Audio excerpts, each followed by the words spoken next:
ഇസ്ലാഹി പ്രസ്ഥാനം വെറുതെ ആളുകളുടെ നേരെ കുതിര കയറല്ല. ആളുകൾ അള്ളാഹിങ്കിൽ നിന്ന് അകന്നു പോവുകയും ഖബറിടത്തിലേക്ക്, ജാറങ്ങളിലേക്കും മക്ബറകളിലേക്കും പോയിക്കൊണ്ടിരിക്കുന്ന വളരെ ദയനീയമായ രംഗമാണ് നമ്മൾ കാണുന്നത്. മഹാനായ ജാബിർ റളിയല്ലാഹു പറഞ്ഞു, റുഫിയ ഖബറുഹു സല്ലല്ലാഹു അലൈഹി വസല്ലം മിനൽ അർളി നഹ്വൻ മിൻ ശിബ്രിൻ വജത്തുഹു. ഞാൻ കാണുമ്പോൾ അള്ളാഹിന്റെ അഷ്റഫുൽ ഖൽഖ് റസൂലുള്ളാഹിന്റെ ഖബർ ഭൂമിയിൽ നിന്ന് ഒരു ചാണാണ് ഉയർന്നു നിൽക്കുന്നത്. അത് ആ നിലക്ക് തന്നെ ആയിരിക്കണം.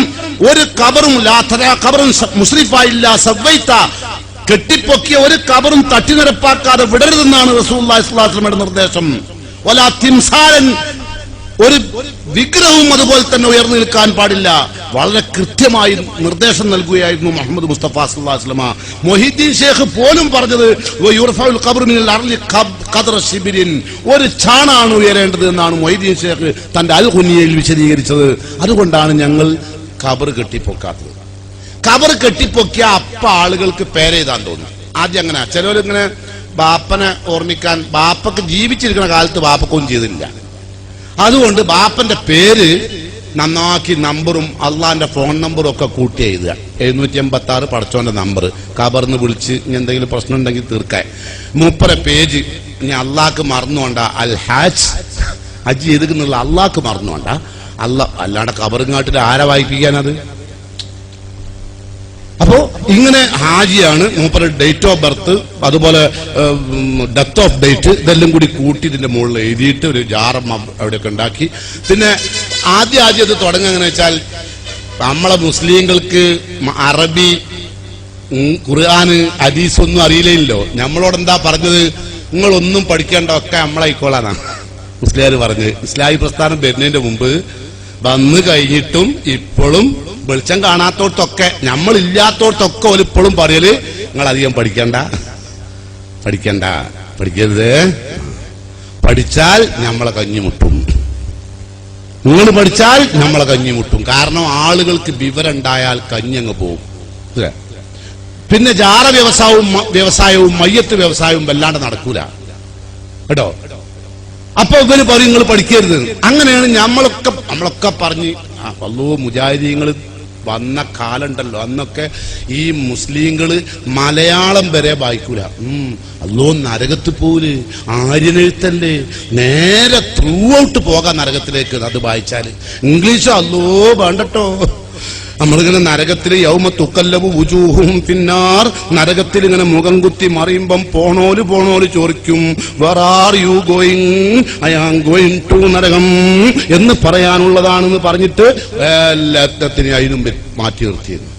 ഇപ്പോഴല്ലേ നിങ്ങൾ ഇംഗ്ലീഷ് കോളേജും പൂങ്കാവനും മെഡിക്കൽ കോളേജും എഞ്ചിനീയറിംഗ് കോളേജും ഒക്കെ തുടങ്ങി. അതിന്റെ മുമ്പ് നിങ്ങൾക്ക് ഓർമ്മ ഉണ്ടോ? അതിന്റെ തെളിവ് ഇപ്പം നിലനിൽക്കുന്ന ഒരു സാധനം അറബി മലയാളം മാത്രമാണ്. അതിന്റെ തെളിവ് എന്താ കാരണം അറിയോ? മലയാളം അല്ല, അറബിയല്ല. എഴുത്ത് കണ്ട അറബി, വായിച്ചു നോക്കിയാ മലയാളം. എന്നാലോ എല്ലാ അക്ഷരം ഉണ്ടായാലും അതുമില്ല. ഈ അറബി മലയാളത്തിൽ എല്ലാ അക്ഷരവും ഇല്ലല്ലോ. അതുകൊണ്ടാണ് പാ എന്ന അക്ഷരം ഇല്ല. അപ്പൊ അവസാനം ഫാ എടുത്തിട്ട് പാ ആക്കി. അപ്പൊ പിന്നെ എല്ലാ ബുക്കിലും ഈ പുസ്തകം പ്രസാധകരിൽ നിഷിദ്ധം. ഈ ഫാട്ട് അടിഫാനും അടിഫിഫാനും പാടില്ലാത്താണ്. ഇപ്പോൾ ഇഫികളെ പോലീസുകാർ ഫുടിക്കാൻ തുടങ്ങിയിട്ടുണ്ട്. ഇപ്പികളെ ഫുടിക്കാൻ തുടങ്ങിയ അറബിമലയാളത്തിൽ എഴുതുക. എത്ര ബുദ്ധിമുട്ടിയിട്ടായി ചെയ്തു അറികള്. അതെന്താ പറഞ്ഞത്?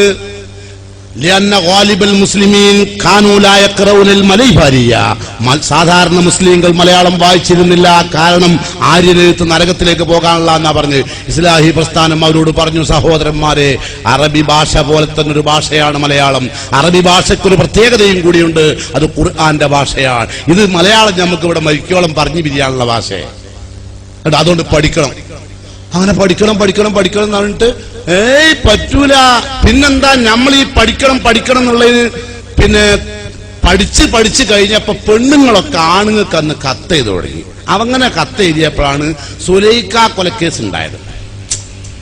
അങ്ങനെ സുലൈഖ കൊലക്കേസ് ഉണ്ടായപ്പോ നമ്മള് മുസ്ലിം പറയാ, കേട്ടാ, മുജാഹിദുകളെ എഴുത്തും വായനയും പഠിപ്പിക്കണം എന്ന് പറഞ്ഞിട്ട് ഇപ്പോൾ നമ്മളെ ഒരു സുലൈഖ രവിക്ക് കത്തെഴുതി, അവസാനം അവൾ ഷഹീദായി.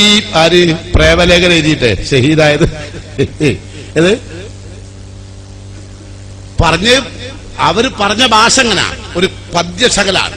സുലൈഖത്തുനാ ഖദ് കതബത് ഖുതൂതൻ ഇലാ രവി വഹൽ ദാക ഇല്ലാ മിൻ ശിറാറിൽ കിതാബതി. സുലൈഖത്തുനാ നമ്മളെ സുലൈഖ കത് കത്തബത്ത് ഖുതൂതൻ ഇലാ രവി, രവിക്കൊരു കത്തയച്ചില്ലേ, അത് ഉണ്ടാവുമായിരുന്നോ? ഈ എഴുത്തെന്ന് പറയുന്ന വിപത്ത് ഇവിടെ ഇല്ലായിരുന്നുവെങ്കിൽ അത് കൊണ്ടുവന്നത് ഇസ്ലാഹി പ്രസ്ഥാനമാണ്. കേട്ടോ, ഇന്നിപ്പോ നിങ്ങളെ ആലോചിച്ച് നോക്കി, നമ്മള് മലയാളം അറിയാതെ ഇംഗ്ലീഷ് അറിയാതെ എന്താന്നറിയാം. മുമ്പൊക്കെ നിങ്ങൾക്ക് അറിയില്ല, കത്തൊക്കെ എഴുതിയാൽ വന്നാല് നമ്മളെ മുസ്ലിങ്ങൾ എന്തായാലും അറിയാം. നായരുട്ടിയെ എടുത്ത് കൊണ്ടുപോരാ, അന്ന് നായരുട്ടികളെ ഇതൊക്കെ പഠിക്കലുള്ളൂ. മോനെ നായരുട്ടി ഇതൊന്ന് വായിച്ചു തരുമോ? അപ്പൊ എന്താ കത്തിലൊന്നുമില്ല, എന്റെ നിങ്ങൾക്ക് നിങ്ങളെ ഞാൻ എഴുതുന്നത്. ഉദവിയാൽ ഇവിടെയും സുഖം അവിടെയും സുഖം, അങ്ങനെ കാര്യമായിട്ട് അപ്പോഴും കത്തിന്റെ തല തീർന്ന്. ബാക്കി വിവരം പടച്ചോന്റെ കൃപ ഉണ്ടെങ്കിൽ ഉദവിയാൽ അടുത്ത കത്തിൽ ഇത് തന്നെ ഉണ്ടാവുള്ളൂ. കാരണം ഇതാരെ തലമുള്ളേ. അപ്പൊ ഇവിടെ അറബി ഭാഷ വളരെ മുൻഗണന നൽകിക്കൊണ്ട് തന്നെ പ്രചരിപ്പിക്കുന്ന ആളുകൾ അറബി ഭാഷ മലയാളം പഠിക്കാൻ പാടില്ല എന്ന് പറഞ്ഞു. മലയാളം പഠിപ്പിച്ചു. പെണ്ണുങ്ങള് കാതൊക്കെ കുത്തിത്തുളച്ചു. ഇസ്ലാഹി പ്രസ്ഥാനം ചെയ്ത പ്രവർത്തനം നിങ്ങൾ ചെറുതായിട്ട് അറിയാൻ വേണ്ടി പറയാം. കാതുകളെ കുത്തിത്തുളച്ചിട്ട് പറഞ്ഞു ഇതൊക്കെ ശരീഅത്തിന്റെ നിയമമാണ്. ഇസ്ലാമിൽ എന്തില്ല, നിങ്ങൾക്ക് വേണമെങ്കിൽ കാത് ഒരു ആഭരണം അണിയാൻ നിങ്ങൾക്ക് തുളക്കണേന് ശരീഅത്ത് വിരോധമല്ല എന്നല്ലാതെ അതിനൊരു കൂലി കിട്ടൂല. നിങ്ങൾ എണ്ണം നോക്കിയിട്ട് ചിലവരൊക്കെ 10-12 കുത്തി ഉണ്ടാവും. അപ്പൊ അള്ള പരലോകത്തേക്ക് വരുമ്പോ വിളിച്ചിട്ട് ആയിഷവാ എത്ര കുത്തുണ്ട് നോക്കട്ടെ, 9 കുത്ത് നന്നെ ഇതീ പോയിക്കോ. ഇത് കമ്പാർട്ട്മെന്റ് അല്ല സ്വർഗം. അപ്പൊ അനക്ക് 8 കുത്തുള്ളൂല്ലേ, ബാക്കി 4 കുത്തോടെ പോയി എന്ന് അള്ളാന്റെ ചോദ്യമില്ല എന്ന് നമ്മൾ നല്ലവർക്ക് പറഞ്ഞോട്ട്. എന്തിനാണ് കൂട്ടരെ നിങ്ങൾ അതിങ്ങനെ ഇത് കുത്തനെ കൊണ്ട് വേറെ നഷ്ടം വരാൻ തുടങ്ങി. കാരണം മയ്യത്ത് കുളിപ്പിക്കാൻ എടുത്തു കഴിഞ്ഞാൽ എടുക്കുമ്പോ തന്നെ എല്ലാ മക്കളും കൂടി നോക്കും, ഇടത്തെ കാതിൽ എത്രണ്ണുണ്ട്, വലത്തെ കാതിൽ എത്രണ്ണുണ്ട്. കുളിപ്പിച്ചു കൊണ്ടുവരുമ്പോ എണ്ണം കുറഞ്ഞോ ഇല്ലേ, എന്നിട്ട് ഓല് തമ്മിലുള്ള കച്ചറ. അപ്പൊ ഇതൊരു പ്രശ്നം കൂടി വന്നപ്പോ നമ്മൾ അതുപോലോട് പറഞ്ഞോട്ട് എന്തിനാണ് കൂട്ടരെ ഇതിങ്ങനെ കാതിങ്ങനെ കുത്തി തോൽക്കണം, എന്താ അതിന്റെ ആവശ്യം? ചെമ്മരിയാടിന്റെ മായി നടക്കുകയാണ് നമ്മളെ പെണ്ണുങ്ങൾ, പാവം ഐറ്റികൾ അങ്ങനെ നടത്തണ്ട. കണ്ടോ നീ ഐസൂട്ടി നമ്മന്റെ പോലിയത്തെ കന്നിയാമിനാന്റെ കൊലമോടുപ്പുമ്മത്തെ കണ്ടാലീസ്ലാമിന്റെ എല്ലാം കാളഞ്ഞി കള്ള കാതും കൂടി കുത്തിയിട്ടില്ല. സുബ്ഹാനല്ലാഹ്. മുജാഹിദിന്റെ ഒരു പെണ്ണെ കണ്ട് അടുത്ത വീട്ടിലെ പെണ്ണ് അപ്പൊ പറയാ, കണ്ടോ നീ ഐശുട്ടി നമ്മന്റെ വലിയത്തെ നമ്മളെ അയൽപ്പക്കത്ത് താമസിക്കുന്ന ആ പെണ്ണക്ക് കണ്ടോ? എന്താണ് കണ്ടാൽ ഇസ്ലാമിന്റെ എല്ലാം കളഞ്ഞിക്കല്ല കാതും കൂടി കുത്തിയിട്ടില്ല. സുബ്ഹാനല്ലാഹ്. അവിടുന്നാണ് ഇസ്ലാഹി പ്രസ്ഥാനങ്ങളെ പിടിച്ചു വലിച്ച് ഇപ്പോഴോട് എത്തിച്ചത്. എവിടുന്ന്? മലയാളം അറിയില്ല, ഇംഗ്ലീഷ് തീരെ അറിയില്ല. ഇപ്പൊ നിങ്ങളോട് പറയാ, എന്താ മുസ്ലിയാക്കന്മാര് മൗലിദ് വരെ നമുക്ക് മൈക്കിൾ ജാക്സൺ സ്റ്റൈലിലേക്ക് കൊണ്ടുപോകണം. എന്താ ദോക്കടകള്, ഇത്തികളൊക്കെ മൈക്കിൾ ജാക്സൺ എന്നൊക്കെ പറയാൻ പഠിച്ചു പോയി. അങ്ങനെ അതെന്താ കാരണം അറിയോ? മുസ്ലിയാർ പ്രസംഗിക്കുക അങ്ങനെ നമ്മുടെ മാലയും മൗലീദുകളും റാത്തീബുകളും ഒക്കെ ഇവിടെ ഇല്ലാതായത് കൊണ്ടാണ് പെൺകുട്ടികൾ ചാടിപ്പോകുന്നത്, ഇവിടെ സുനാമി വന്നത്, ഇവിടെ രാജ്യത്തല അപകടങ്ങൾ ഉണ്ടാകുന്നത്, പരീക്ഷണങ്ങളുടെ തീച്ചൂളയിലേക്ക് പടച്ചവൻ നമ്മളെ കൊണ്ടുപോകുന്നത്. ഇവിടെ റാത്തീബില്ല, മൗലീദില്ല, ഇവിടെ ദിക്റില്ല. ഇതില്ലായിട്ടാണല്ലോ സുനാമി വന്നത്. അപ്പൊ ആളുകൾക്കാണെങ്കിലോ മറ്റേ മൗലീദ് ഉണ്ടല്ലേ, ഇത് അതിനത്ര വലിയ ജോറിട്ടില്ല. അപ്പൊ നമുക്ക് എന്താക്ക ഒന്ന് മസിന് പിടിച്ചു കൊടുക്ക. ആളുകൾക്ക് ഇതിനോട് ഇമ്പം കുറയുമ്പോ നമുക്ക് എന്താക്കുന്നത് ഒന്ന് മൈക്കിൾ ജാക്സൺ സ്റ്റൈലിലേക്ക് കൊണ്ടുപോകാൻ. ഇനിയിപ്പോ നാളെ ഖുർആൻ ഇമ്പം കുറഞ്ഞാൽ മൂപ്പരെന്താക്കും, അല്ലാഹു അഹദ് എന്നിറങ്ങും.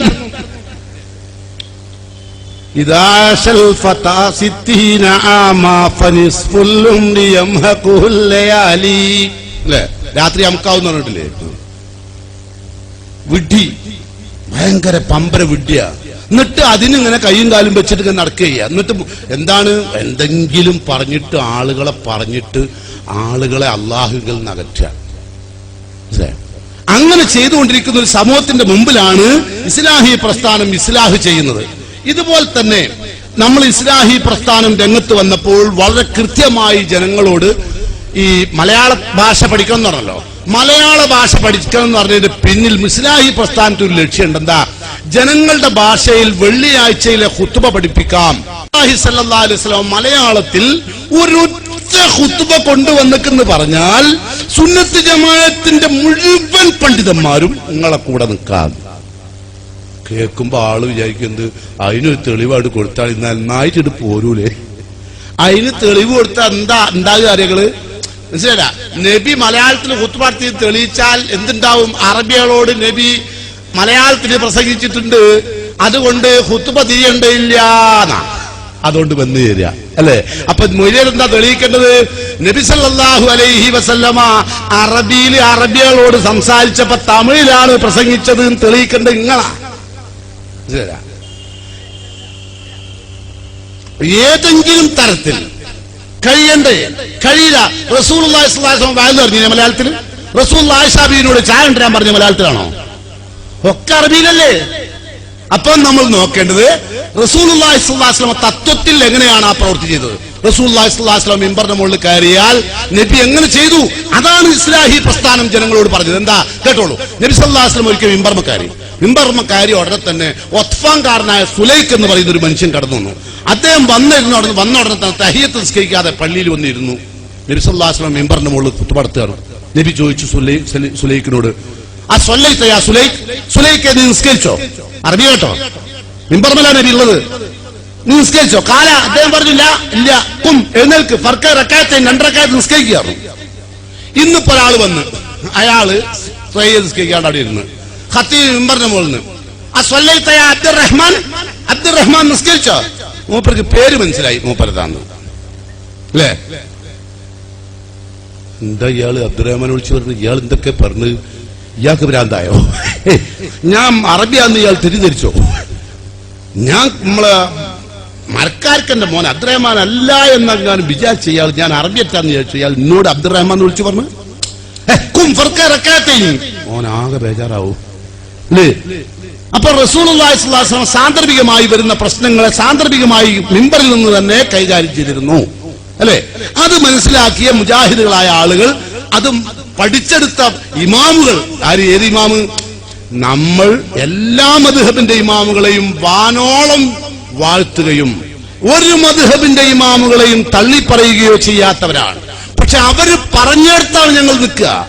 അവരെന്താ പറഞ്ഞത്? ഖുത്ബന്റെ കാര്യത്തിൽ ഇമാം ഷാഫി പറഞ്ഞു, ലാ ബഅസ യതകല്ലമു അർ-റജുലു ഫീ ഖുത്ബത്തിൽ ജുമുഅ, വെള്ളിയാഴ്ചയിലെ ഖുത്ബ പ്രസംഗത്തിൽ ഒരു ഖതീബിന് തന്റെ മാതൃഭാഷയിൽ ജനങ്ങളോട് സംസാരിക്കുന്നതിന് ലാ ബഅസ, ഒരു വിരോധവുമില്ല.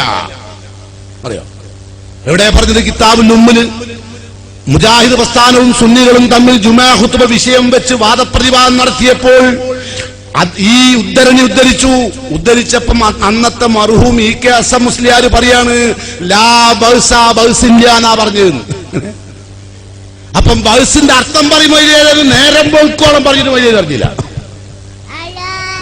ലാ ബഅസ യതകല്ലമു അർ-റജുലു ഫീ ഖുത്ബത്തിൽ ജുമുഅ, വെള്ളിയാഴ്ചയിലെ ഖുത്ബയിൽ ജനങ്ങളുടെ ഭാഷയിൽ സംസാരിക്കുന്നതിന് വിരോധമില്ല എന്ന ഇമാം ഷാഫി റഹ്മത്തുള്ളാഹി അലൈഹിയുടെ കിതാബുൽ ഉമ്മിലെ ഇബാറത്ത് ഉദ്ധരിച്ച് പ്രസംഗിച്ചപ്പോൾ അവിടുന്ന് മറുഭാഗം പറഞ്ഞത് ലാ ബഅസിന്റെ അർത്ഥം പറയാതെ ബഅസില്ല. നമ്മൾ അറിയില്ലല്ലോ ഇന്നത്തെ ദിവസം വലിയ ബഅസില്ല എന്ന് പറഞ്ഞതുപോലെ കേട്ടോ. അപ്പൊ ജുമുഅ ഖുത്ബയുടെ വിഷയത്തിലായിരുന്നാലും വിദ്യാഭ്യാസത്തിന്റെ വിഷയത്തിലായിരുന്നാലും വിശ്വാസപരമായ വിഷയത്തിലായിരുന്നാലും ഇനി നിങ്ങൾ എല്ലാ രംഗവും പരിശോധിച്ചോളൂ. ഇസ്ലാഹി പ്രസ്ഥാനം കൈവെക്കാത്ത ഒരിടവുമില്ല. നിങ്ങൾക്കറിയോ ഇവിടെ രാജ്യത്തുണ്ടായിരുന്ന മനുഷ്യന്മാരുടെ സ്ഥിതി എന്തായിരുന്നു? നിങ്ങൾ സാമൂഹ്യ രംഗത്ത്, കുടുംബരംഗത്ത് ഭയങ്കര അപകടമായിരുന്നു.